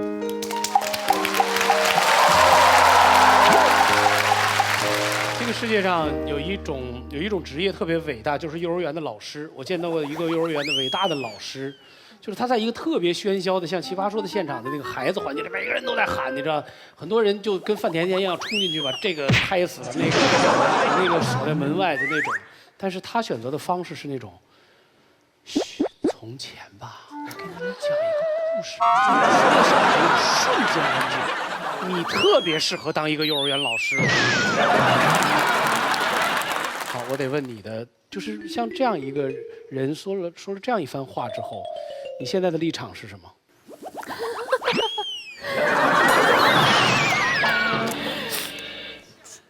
我觉得这件事情本来就是没有立场的。可是女神上一期说了，对她来讲打动她的很重要的是颜值，所以这个颜值能不能打动你？颜值可以。哎，你颜值过了。所以如果她那样深情款款的对你说，你为什么不为我变一变？我都为你变了这么多，你好歹也动一下吧。那看他要我变的是什么？如果他要我变成他想要的脸，如果他喜欢小 S， 他想要让我变成小 S， 我不可能为了他去把我自己整成小 S 嘛。小 S 也会杀了你。这个，那如果是一些性格上的，我说，比如说是生活习惯这些，我觉得这都是小事，这不能算说是大的改变。那个你就做得到。这些我是做得到的。好，就是说明他完全没受这个辩题的影响，依然处于一种混沌状态。好，我们来看看反方，反方是好，永开，他说的这么深情，我都有点感动的说。不是冲你说的，你感动什么？你不知道那种感动是少儿不宜的吗？其实一般上可以解决深情最好的方法就是冷场。那为了证明我来旗袍说是有学到一点东西的，我今天决定学某些辩手的某些招数，我决定开脑洞。各位记得一个观点：人没有优点，没有缺点，只有特点。所谓的优点，只是我们把一个人特点往好处看；所谓的缺点，只是我们把一个人的特点往坏处看。什么意思？周帅的特点是什么？爱开脑洞。往好处看，跟在他一起可以学到很多东西；往坏处看，这散走真是不太习惯。往坏处看，跟在他一起，很多时候他讲的话你根本听不懂。所以优点跟缺点往往就像一个连体婴那样，在你铲除缺点的过程中，很多时候会顺便把你身上的优点给顺便铲除，因为他们本来就是一体的。当你要求周帅不再开脑洞的时候，不好意思，他不再说海德格尔，不再说向死而生，说拉皮条。请问一下，跟在他的身边，你可以学到任何东西吗？不会。所以在你改变的过程的时候，其实很多时候你没有办法得到你想要的东西，因为他换了另外一个特点，那个特点总有缺点的一面。所以为什么想要改变自己成为伴侣想要的样子，我们不建议，原因就在于这是一条走不完的不归路。当你改正自己的一个缺点的时候，很多时候另外一个缺点就重新蹦出来了。改蹦，最后你根本没有解决到你的缺点。所以这时候大家问我，那万一我们合不来怎么办呢？学会欣赏，把你自己伴侣最美的那一面瞧到你的眼前。很多时候我们在恋爱的开头的时候，为什么我们不会希望伴侣改变？因为我们把他们特点最美的一面摆在我们的面前。可是随着时间的长久，我们觉得这个最美的一面我们有点看腻了，于是我们开始把这个特点慢慢的拐，慢慢的拐，慢慢的拐，结果看到了最丑的那一面。当初我爱上他，因为他够大方。结果我觉得大方腻了，好，我拐，我开始嫌他浪费钱。当初我爱上他，我觉得他勤俭持家，结果看腻了，我拐，我觉得他吝啬。在这一个不断改变态度的过程中，很多时候你会发现，你伴侣怎么改都改不完。所以要改的不是你嫌弃你的伴侣，尝试要他为你改变，而是尝试转换你的眼光，把你伴侣特点最美的那一面摆在你眼前，这才是真正爱情的相处之道。谢谢。西西，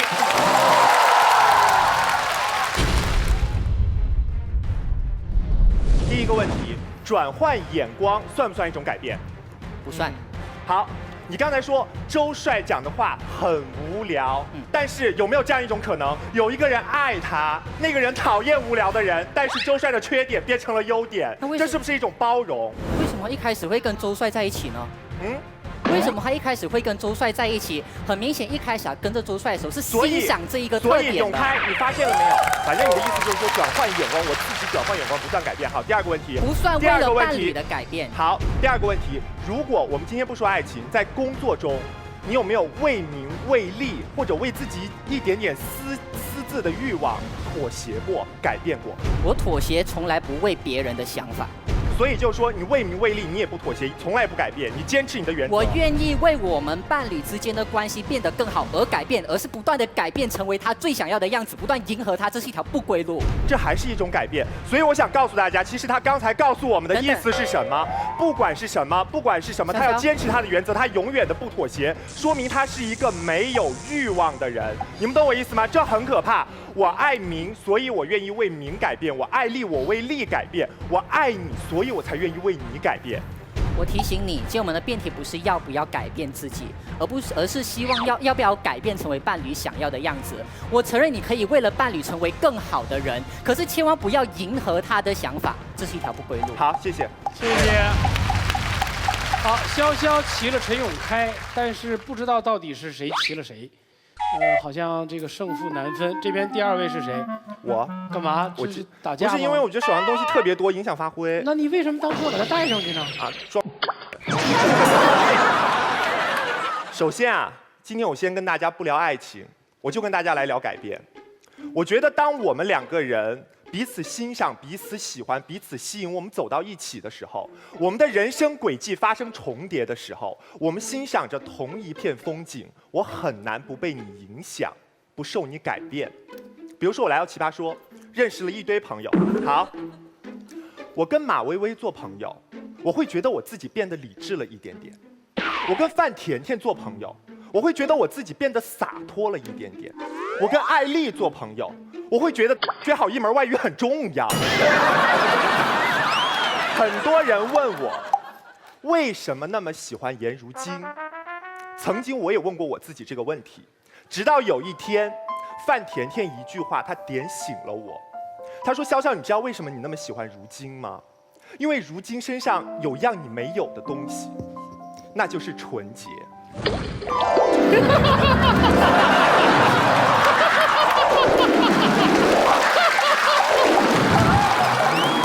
哇，我觉得这简直是真爱，我跟你讲。当我和如晶在一起的时候，我会觉得我自己干净了一点点。你们懂吗？我可以在马薇薇面前肆无忌惮的换裤子，我可以跟范甜甜整宿的讨论彼此的。你有？都是你的。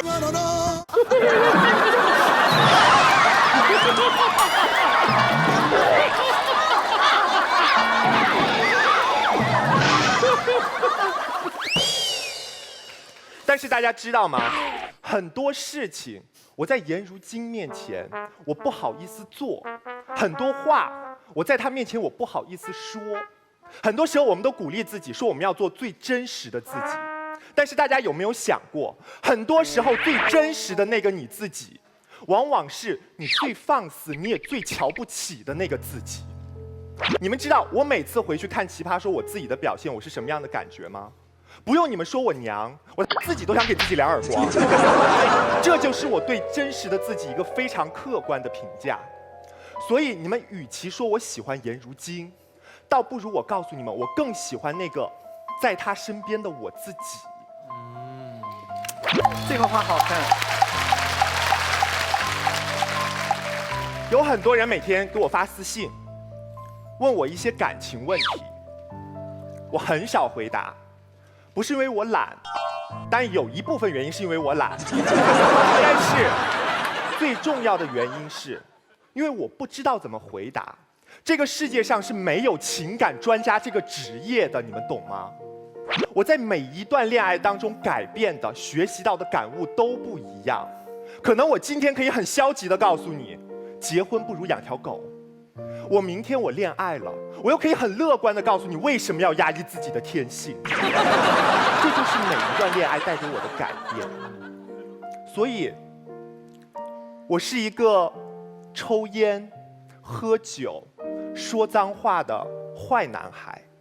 我知道抽烟不好，我知道喝酒不好，我也知道说脏话不好。很多时候我们知道做很多事情都不好，但是为什么我们不去改变？因为我们太舒服了，我们懒得去改变。我愿意有这样的一个人，让我爱上他，让我不再计较得失，让我不再心猿意马，让我不再随波逐流。因为我知道，当我爱上他的那一刻，我就已经遇见了最好的自己。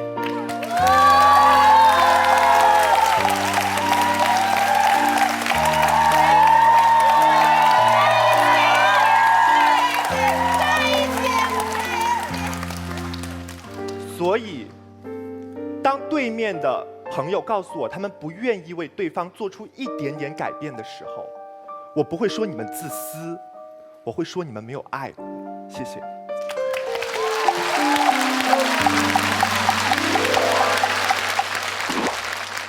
好，对方是谁？我。周真。好嘞，好嘞，好嘞，谢谢大家。我想说，潇潇真的很了不起。我从第一季看到现在，连我这个第一季从来没有参加过的人，我都看到了潇潇的改变。可是潇潇刚才说，跟如今在一起的时候，他就干净一点；跟甜甜在一起的时候，他就放肆一些。可是这是他们想让你改变成样子吗？这是你自己的改变，你自己吸收了他们的改变。各位。对方说的没有错，我们人时时刻刻都在不断的改变当中，我们吸收信息，释放信息，我们为了身边的一切不断的调整自己。可是这跟今天的这个题目有直接的关系吗？今天这个题目说的是，我们要不要在恋爱中改变成对方想要的样子？它至少有2个前提，2个关键的问题。第一就是怎么改，然后第二就是为了谁。好，我们先说怎么改这个问题哈。我们认为啊，恋爱中你可以随便改，但是这个怎么改，改成什么样子，并不应该取决于对方想要什么。举一个类比来说好了，那我是一个设计师，我不知道在场有没有做设计的或者类似的做文案的工作吧。那每一个初入行的设计师最害怕的一句话就是客户说：“哎，我想要你改一改你的设计。”这是一条不归路，对不对？我经常被这样要求，对吧？马东老师说，那个广告商可能会让你改一改你的说辞。那比方说了，客户就说你那个字儿能不能再大一点？那我把字改大了的时候，它就不能一行过。客户又会说，我想要那个一行过，那我就要把那个字压扁一点，会看不清。那客户说，我想要看清楚一点，我就要把那个笔画画得很细。画到最后的时候，对方说，我不是让你改大一点吧？怎么看上去这么细啊？对吧？这是一条不归路啊！所以你看，如果我们总是听客户的话，客户不满意，我也不开心，这是为什么？客户没有错，错在那个设计师。因为一个好的设计师啊，他不是听话，他是要体察客户每一句话之后真正的含义。在恋爱中其实也是一样的，对不对？因为要求和需求其实是2回事。你的恋人说我要买，你给他买了所有他想要的东西，他可能还不满意，因为他的需求是我内心很空虚，我需要填补。所以这样的情况下面，你听话是做不了一个好恋人的，你必须体察他的需要。这就是第一点，我怎么改跟对方的要求没有必然关系。第二点，为谁，这才是最重要的。我认为在恋爱中没有问题，工作中、恋爱中你可以改来改去，改成什么样都可以，可是不要把所有的改变都归因到对方的身上。各位，我们是自由恋爱的，没有人逼你，所以在这个过程当中，不要谈什么牺牲不牺牲，我们只谈选择而已。各位，这就是我今天想特别说的一点。你可以做任何改变，但不要做这个归因，因为这会给你们恋爱中的关系增加无数的负担。你想想，我已经为你改变成你想要的样子了，我已经完全抛弃了我自己，现在的这个人是你要的，所以这个人以后做错了所有事情都跟我没关系，都是你的错啊！以后所有的问题都是你的问题，你永远欠我的好吗？所以在这种情况下面，你为对方做的每一点小小的事情，在争吵的时候都会成为一颗一颗飞向对方的子弹，让这段关系鲜血淋漓。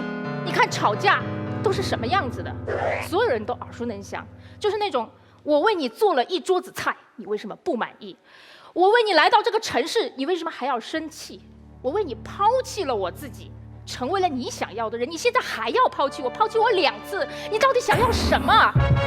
各位，恋爱中你灌下多少鸡汤，就会撒下多少狗血。让我们想一想，这到底是什么样的问题？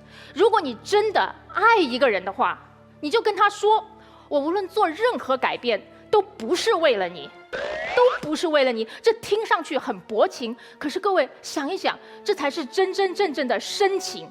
因为我如此的爱你，我甚至都舍不得让你欠我任何东西。谢谢。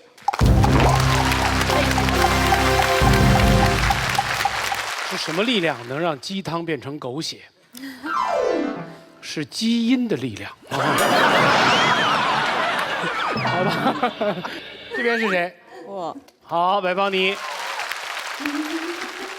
首先，刚才秋晨说了一句话，就是说，对待客户要怎么样嘛？但是我想不明白，我觉得爱人不是客户啊。然后永开说了一个问题，他说，我们可以改，我们不拒绝改，我们只是说我们可以为了改善这段关系而改，而不是说为了你想要的样子而改嘛。听起来很对啊，但是我想问一下，如果我们两个人想改善这段关系，我们俩开始聊天，我伴侣会跟我说，邦妮，我们俩今天聊一下我们俩改善关系的问题吧。你觉得我们俩应该怎么改善？不可能啊，他会怎么问？亲爱的，你想要我变成什么样子？你能不能说给我听一听嘛？这个其实是你们俩交流的开始。所以说有的时候永开啊，我觉得你们那个心态，你说我要迎合对方，我改变了就是迎合对方，其实你已经把你们俩分出一个高和低了。你在用迎合这个词的时候，其实你把自己放低了。在一段平等的关系中，无所谓迎合嘛，对不对？在我还是一个小女孩的时候，我觉得爱情就是运气，只要我够幸运，我就能找到那个合适我的人。一旦遇到他，我什么都不用改，我们俩100%默契，永远过着快乐幸福的日子。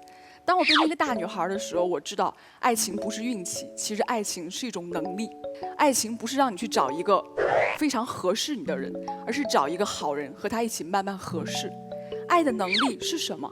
其实就是改变的能力嘛，就是看到对方那个需求，并且愿意放下自己暂时的需求，有的时候去满足他的那个能力。当你有了这个能力的时候，你就不再是一个小女孩了，因为你的心里不再是我想要什么，你看到了一个全新的词，叫我们。其实相爱并不是说你要在正确的时间遇见一个正确的人，而只是你在愿意改变的时候遇到了一个愿意为你改变的人。所以，然后我想说一说刚才他们的那个困惑和那个担忧，就是说我为一个人改变会失去自我，就像他们演的那样吗？我曾经也是这么想的，我也有这个困惑。我觉得要不就全部，要不就全部，没有中间路线嘛 ，nothing or all。后来我发现我这种心态不对，我错了。为什么？因为我把自己的自我建立在太多细枝末节的东西上边了，牵一发动全身。这个时候你的自我就是一堆又脆又硬的碎片啊。一个良好的自我是什么样的？应该是一个柔软的、有弹性的大圆球嘛。我的样子是我，但我不仅仅是我的样子；我的习惯是我，但我不仅仅是我的习惯；我的工作、我的爱好都是我，但我不仅仅是这些啊，我是全部的一个集合嘛。所以当你有的时候跟我说想改变我的习惯的时候，我不要就那么愤怒，就那么玻璃心，对吧？何妨一变，何妨一改，何妨一踹呢？就算你改了、变了，最后发现其实我们俩真的不合适，起码你得到了一个答案啊，这也是进展。我最感动的一句话是周迅跟我说的，我问他，我说你上一段感情最后是怎么样的？他跟我说了一句话，我特别感动，他说我所有能做的努力我都做了。然后我当时就想，如果有一天也许我的爱情也不得不结束的时候，我希望我可以非常骄傲地说，我能做的所有努力我都做了，我能做的改变我也都做了，我对得起我的这份爱情。自我的我其实是什么？我想了很多年，想到一个答案，不一定对啊。就是其实你的那个我，就是你来到这个人世间不断的经历，不断的改变，最后累积成那个结果嘛。我们没有一个人来到这个世界上就是成品，就是完全成熟的，不用改变，不可能的。然后现在站在我这里的我，是我一个人的成果吗？不是的，就取决于那些我遇见的人，我爱上的人。爱过我的人，然后改变了我，也被我改变的人，就包括那些我当时可能不是那么情愿，但是我事后甘愿的那一切，加在一起就是现在的我。然后有一句话我觉得特别喜欢，就是其实每个人都是来度我的，都是来度化我的，而每一个改变其实都是礼物。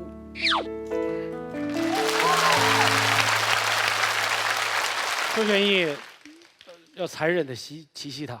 我要发动本轮最奇怪的一轮奇袭。我们现在关门放秋晨。这个很有意思吗？在哲学上？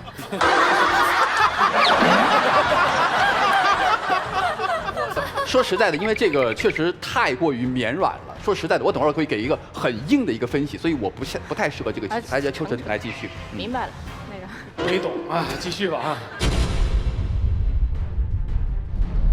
我其实经常看你写的很多文章啊、专栏、博客，我都有看。那你能总结一下，那些问你问题的人，他最常问的问题，他归根结底到底是什么吗？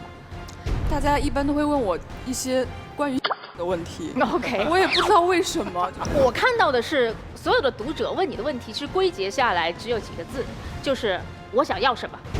我想要什么是在座所有人最难回答的一个问题。人生中所有的困惑或所有的矛盾，都是来自于不知道自己想要什么。我想问你的是，都不知道自己想要什么的时候，我怎么能够勾勒出我想要的人的样子呢？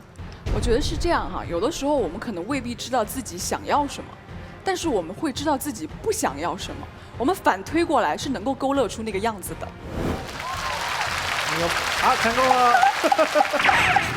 没有了，好了，还有一个问题哈，就是相处的过程当中很简单，就是你希望我为你改变，可是那你能不能够为我改变你想要我改变的这个想法？那如果你想要我改变，但是我不想要改变，其实都是要变的。不管怎么样，在所有的感情关系中，不变是变态，变化是常态。没问题，变化是常态。可是我到底为什么变？你能够告诉我，在这个过程当中，你应该为我。对，为爱没问题。可是到底是为我，还是你为我，还是我为你？你分得清楚吗？为了我们双赢，为了一段爱情。好，到这儿吧，来啊。齐溪一般都结束于绕口令模式。我今天方妮今天抵抗齐溪抵抗得非常好，非常好啊。岿然不动，关键是他守住了自己。可是我也觉得齐溪者表现了一定的风度，就是他有容许被齐溪的人好好的讲出他的立场，所以就各位选手以后齐溪对方说不要太欺负人，就是不要都不等对方回答就一直齐溪，那你只是骑他，你不是齐溪他。对，整个这个齐溪里面，我最不能理解的就是介绍齐溪者的那个人到底说了什么。我真不明白他刚才那个招数什么意思。对啊，这个他就是说我要杀了你，然后把刀递给旁边的人。就是啊。好，周学义，你刚才说你承诺我们你会有一个非常强硬的，马老师好，状态。各位观众好。首先我要道个歉，说实在的，在之前的《奇葩说》录制里边，我给我的队友挖了无数的坑，真的是午夜梦回，我都觉得特别的不好意思。后来我想了想，真的，我为什么会挖这么多的坑？坑人。说实在的，我不是故意的，真不是故意的，因为我真的很喜欢《奇葩说》这个节目，说真的，我是很喜欢，所以我特别想为这个节目改变某些东西。那好啊，那我也做一个逗，那我也讲笑话了，那我也做一个奇葩了，结果我就变成一个坑了。我喜欢这个节目，我爱它，所以我愿意为它而改变。可是最后这是很失败，所以今天我要做一件事情，我今天完全不为这个节目改变。现在大家不要觉得这是个奇葩说的舞台，我就是一个大学教授，我给大家在讲课，我给大家从几个方面去分析一下刚才整个现场发生了什么事情。第一个，逻辑。刚才秋晨讲的那个逻辑，其实一个非常简单的一个逻辑，就是你让别人改变成你想要的样子，那别人也会让你改变成他想要的那个样子。而且最关键的是，你为什么就不能改变自己想让别人改变的那个想法呢？他不是在绕口令，他是告诉我们，当你想要为对方而改变，而且你觉得对方也希望你改变的时候，对不起，这个时候你开启了一个不同的模式。人与人之间的相处其实是有模式的，比如你在听一个大学教授讲课的时候，你有一个模式；你在听一个喜剧演员讲课的时候，你有一个模式。那么在我们相爱的时候，我们应该开启的是什么模式？所有人都没有讲，应该开启的是相容的、包容的、互相欣赏、互相去发掘对方优点的那个模式，对不对？可是当你说“哎，我为你改变一点点”的时候，你有没有个很自然的想法，就是那你能不能也为我改变一点点？我为你做了饭，你能不能为我洗衣服？我为你戒掉了网瘾，你能不能帮我戒掉淘宝？我们这个时候就从一种互相的包容的模式，变成了一种互相的，说的好听一点叫鞭策，叫激励；说的不好听一点叫互相的挑剔的模式。而就算是激励，它真的是我们恋人之间应该相处的一种模式吗？爱情毕竟是我们人生中的一个休息的场所，它不应该是一个竞技场。所以看起来是一个改变的问题，但是归根到底是一个模式转换的问题。我不希望大家陷入到一个错误的模式。第二个，我们在相爱之中改变自己，去迎合对方，它的方向是什么？我来说一个例子。古希腊神话里边有一个仙女叫 Echo， 就是回声这个词。Echo 爱上了一个美少年啊，叫 Narcissus， 就是这个水仙花这个意思啊。她爱上这个人之后，她真的是为对方放弃了自己的所有，她成为了对方的回声。可是这个时候，她获得了爱情吗？不，她获得了一个丧失自我的结果。而这个纳西索斯这个人，他也获得了爱情吗？不，他获得了一个自恋的结果，他最后变成了一种水仙。所以，当我们开启一个我为你放弃我自己，我为你成为一个回声的这样的一个模式的时候，对不起，最后你们的方向是成为一株水仙，陪伴着一些回声，而且这个水仙还不开花，它还装蒜。我们希望的不是在水边有一株水仙花，然后它身边围绕着无数的回声，你丧失了自我。我们希望的是，哪怕你们双方做一株并不完美的狗尾草。谢谢各位。汉勇哥，你这是什么态度？你作为一个导师，你在一个大学教授、哲学教授正在讨论问题的时候，你摆出了一副上小学的时候困了。对，这是什么态度？教授说要我们转入听课模式，所以听课模式就是这样。对，这个不着急啊，这个恭喜这个周旋义啊，你终于找回了你自己。但是你有没有想过？这屋里的所有人没有一个能考上大学的哲学系。你看，让这个最不可能考上的人说一说。首先，刚才我们周老师啊，用行为艺术告诉我们，他不改变，我们还是不会喜欢你。其实刚才对面一直在给我们设一个什么样的陷阱，就是告诉我们，你改变，你就会完完全全的把自己变成。就是他脑海里的那个自己，你有没有想过，恋爱是一种磨合？我们改变不是说让我们变成充气娃娃，他幻想中的那个人。有没有想过，我们两个人在一起是因为我们的优点彼此吸引，而我们到底能走多久，是因为看我们对对方缺点的包容程度。如果我们在恋爱当中放弃一些自己坚持的原则，我觉得没有问题，但是我们会坚守一条底线。所以我要告诉你们的是，我们为对方改变自己，不是说希望他能留在我的身边久一点，仅仅是希望提高我们恋爱的质量。如果有一天他真的要求我改变，已经触及到我的底线，这个时候我们谈的不是改变，而是分手。谢谢。我警告你们双方啊，我们是一个严肃的辩论节目，但是太严肃了。你们要是再不给我举人生例子，能让我听懂的话，我们就直接讲个故事。来吧。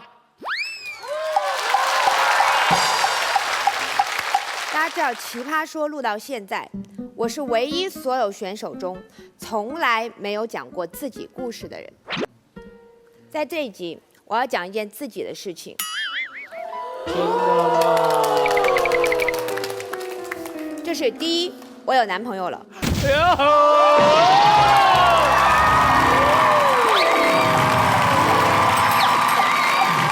我们很吃惊吗？哼，你们不吃惊。第二是周旋义。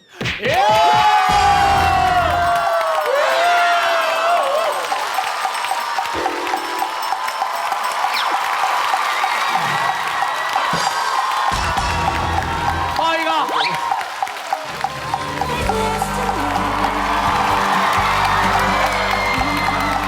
我们相爱吧。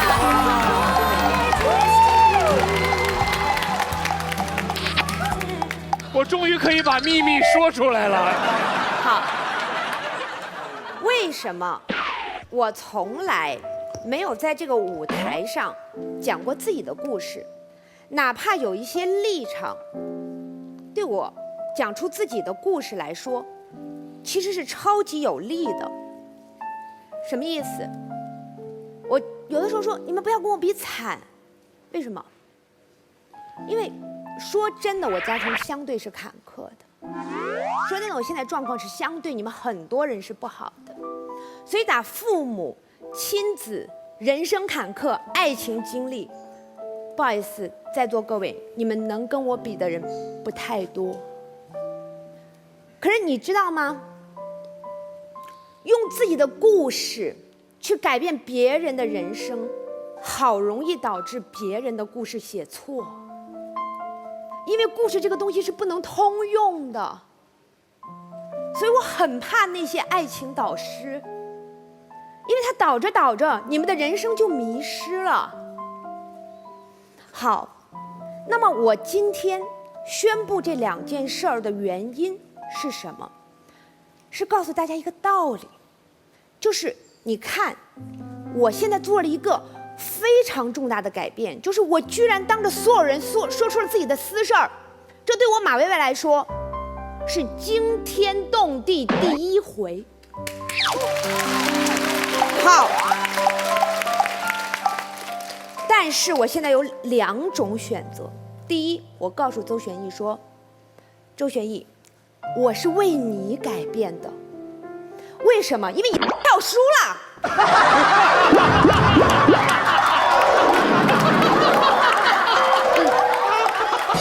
第二，我还有第2种选择。对，我告诉他，告诉自己，告诉现场所有的观众，我之所以这么做出这种改变，是因为老娘愿意。所以你们知道吗？你们这种心态很苦情，就是什么？我在爱情中做的一点点改变，一点点牺牲，一点点调整，都是为了你呀，哈尼。可是这个时候你知道吗？你会让对方背上超沉重的枷锁。像樊姨说的那样，我都为你变了这么多，你能不能为我变一点？这时候我们互相的变成了什么？交换，人称爱情买卖。潇潇说的是什么？是你让我变成更好的人，你明白吗？你把你的人生赌在这个人身上，他不仅负自己的重飞翔，还要负你的重飞翔。这个人活得很辛苦。邦尼告诉的我们是什么？是包容，是宽容。可是你知道吗？你这个包容，你这个宽容，让对方显得特别不是东西。宽容和包容这个词一旦用出来，你有没有发现有一种居高临下的俯视感呢？叫做你不行，你不好，不过老娘忍你。你能忍多久？对方能忍你的忍多久？这份情我怎么还呢？所以今天我想给大家讲的其实是一个非常简单的道理，是我经历过婚姻的离别、生死的离别得出来的一个道理。未必可以普世，可以给你们做一个参考，小小的参考。就是我这一生，我所做的任何改变，我都希望各位理解，我是为我马薇薇，所以你们任何人都不欠我的，所以我从来不骂我的前度。我也希望你们能够理解，我这个改变失败了。由于他是因为我马薇薇自己乐意，我也不会再怨恨任何人。我相信这是一个比较的，也许难走的路，可是这是为自己负责的路。谢谢各位。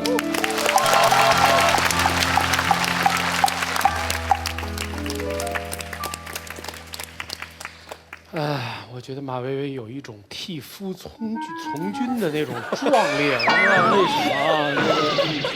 我觉得马薇薇恐怕把在《奇葩说》讲自己的故事这件事情看得太严重了。对，所以我们每个人的标准不一样。就是我觉得很多人觉得就讲个故事，就跟在生活中讲故事别人听听一样，对你来说似乎是一个很重要的原则啊，所以你一旦打破这个原则，你是用一种破釜沉舟的心情在面对它的。可是其实故事，我跟你讲真的，故事的影响力不过如此而已。大家听完10秒内就烟消云散，所以千万不要把这个沉重的重担放在自己的身上。康永哥，其实我真正不愿意说的原因，真的不是说太复杂的原因，其实很简单哦。我觉得很多女明星会不会遇到这种事，就是我们如果一开始靠炒作成名的女明星，她也会衰于炒作。她靠自己的私事，而不是自己能力成名的任何一个名人，最后非常不幸，好像他们也会因为自己的私事而失败。所以我成也好，败也好，我希望是因为我的能力，了解，而不是因为我你已经证明你自己了，所以没问题。甜甜，哎呀，难得跟老马对一次啊！作为一个在这个舞台上最喜欢讲故事的老阿姨呀，哎呀，我是把自己的一生都卖了，是不是？男朋友将来找不到了，上一集放出来，爸妈也快不要了，是不是？我想说一个很开心的故事，就是恋爱中没有一个男朋友想要改变我，都是我吵着闹的，特别想改变成他喜欢的那个样子。你们不觉得这是一件很开心的事情吗？这就是爱情啊！有的时候我会揣测，他从来没跟我说我喜欢长头发、短头发，我尝试各种长度，我就看他喜欢我什么样子。可是在这个过程当中，我特别的高兴，我觉得满足于我自己所有的乐趣。比如说我前男友喜欢搞音乐，我听了大概8000多张唱片，现在我在音乐上非常厉害的，我告诉你们。我有一个男朋友特别喜欢看电影，特别喜欢读书，我跟着他学了各种各样的东西，因为我想尝试东西叫一种共同语言。像我是觉得恋爱像天一样大，所以刚才潇潇讲那些话的时候，我忍不住要流泪。可是每一次我为对方做的改变，我都是无比的快乐和欣喜的狂热的接受着，到以至于今天35岁，虽然他们都过去了，可是我身体里承载了太多的故事，然后我承载了太多跟他们的回忆，还有为他们改变的那些优点，所以我现在好多的优点。我是一本读不完的书，挖不完的一口深井冰。把我这么美好的自己留给接下来那个男人，他是何其的幸运。所以我觉得恋爱中所有的看法，有马薇薇这样的看法，也有我范甜甜这样看法。所以我认为这就是这个舞台最有魅力的地方。谢谢大家。好，谢谢。好，我觉得双方就都差不多了，我们让2位导师和团长来给我们做最后的发言。在这之前哈，其实真的心如在这个舞台上面，你别害怕，这个我好害怕。在这个舞台上面，每个人都在分享自己的故事。在所有这些人当中，现在唯一的不肯讲的就是你。刚刚勇哥说了，我们的故事其实并没有那么重要啊。好，那个最后我们要请我们2位导师，然后看看谁能说动女神，到底最终这么没主意的人，最终会偏向哪一方啊？谁先说？金姐先说吧。我先说吧。好，没事，我先说吧。咱们人开始有那种荷尔蒙冲动，开始就要找另外一半的时候，就进入一个恋爱状态了。为什么寻寻觅觅的去找爱情呢？因为我们都想找一个合适的、准确的人。当你面对那个人的时候，永远是180度的面对。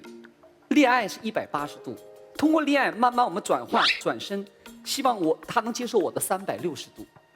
有的在转换过程当中已经不合适了，就分开了。当有的时候我们会出现像甜甜那个状况，我也出现过飞蛾扑火。当我飞蛾扑火找到了我的爱情的时候，最后那个人不要我了，因为他说的我要的就原来那个你。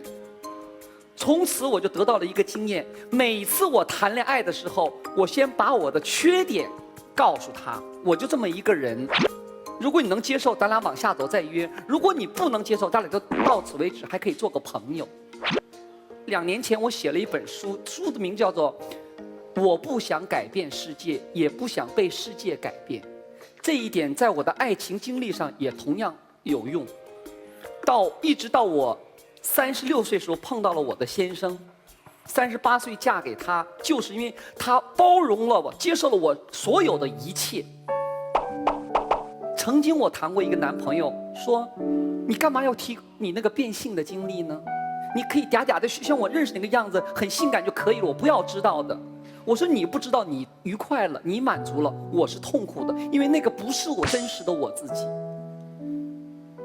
当你想这份爱情发展到360度无死角的时候，你不要改变，要真实的面对。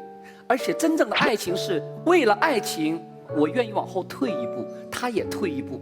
每个人在退一步的时候，情感在叠加着，最后2个人是合适的，这个齿轮是合茬的，可以转起来，你们俩可以走向另外一个阶段，就是婚姻。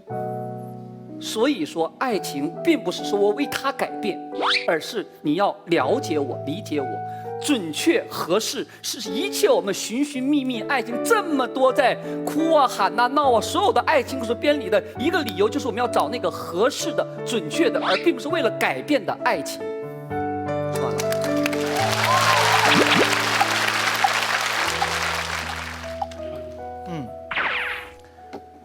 先回答一下今天我听到的几次出现的说爱情没有所谓的导师这一个看法哈。